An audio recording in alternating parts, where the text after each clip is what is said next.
نحمده ونصلي ونسلم على رسوله الكريم أما بعد. A Muslim should give their children the best names. This is one of the rights of the child, to be given a decent and nice name with good meaning. Remember, when we call our we are actually making dua for him, because if the word is nice, we keep reminding him and ourselves about that beautiful name. So in a way, for example, you say, oh, fortunate. Saeed, for example, the name Saeed means fortunate. You keep saying, oh, fortunate, oh, fortunate. So this is a dua coming with the intention, Ya Allah subhanahu wa ta'ala, make him fortunate. Oh, so and so. So that person, oh, Tahir. So that Tahir means pure. Oh, pure, oh, pure. So using good words with a good meaning, with a good intention, obviously, who could have better intention than the parents? Then the blessing is keep being, showered upon this particular baby. So the name has a lot of impact. Likewise, the name which Rasulullah sallallahu alaihi wasallam, our Prophet Muhammad sallallahu alaihi wasallam, gave to his children, or the children who got the names given in front of him and he verified it, he just let it be. Those are all blessed names. The best of the names is Abdullah and Abdul Rahman. Now, is it a must to have Islamic name? Actually, no, you don't have to have Islamic name, although the blessing would be attached to those names more than it is to any other name. What are the rulings then? What names can we give? The name should not have a negative meaning. Number one, it should not have any meaning which is contrary to the teaching of Islam. So, for example, a word that may mean,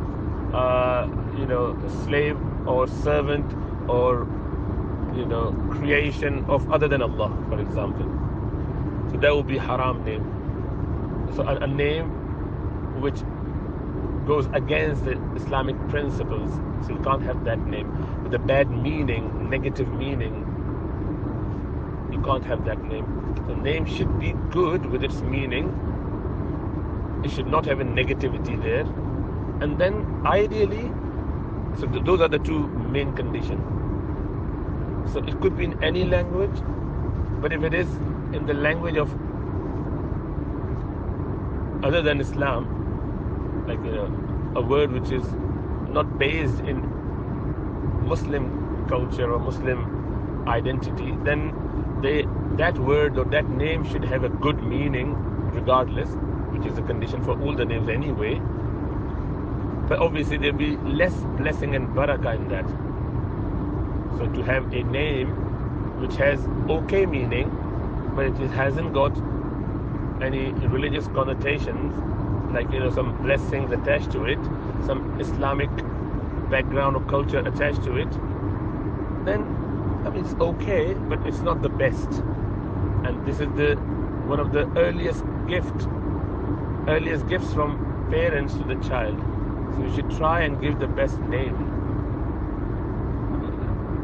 Now, name is also an identity. The individual should be identified with that name in the light that reflects his culture, his religion, his background, rather than any name that could mean anything, and people wouldn't have a clue about who the person is. If you can't be identified with that name, then what's the point of having a name that doesn't identify the individual? A name or noun by definition means something that is a specific. A proper noun means something which that particular individual is identified with.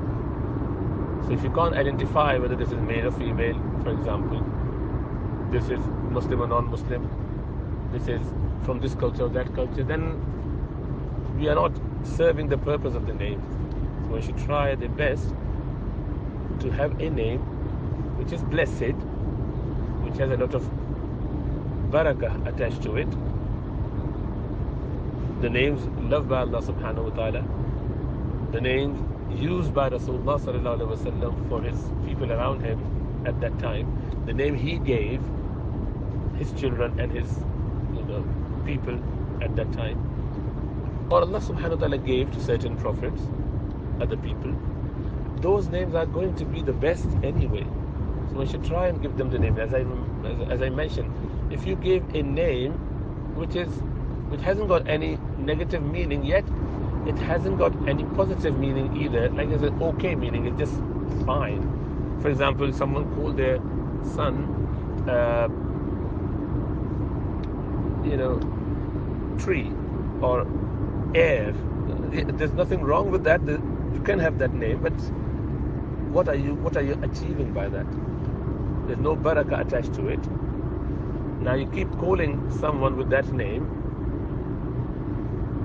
they are not going to get any dua from you, the supplication. So parents should be making a lot of du'as for their children. So when you're calling upon them, you are actually calling them with the dua. So you're fulfilling two rights there, giving a good name and also giving dua.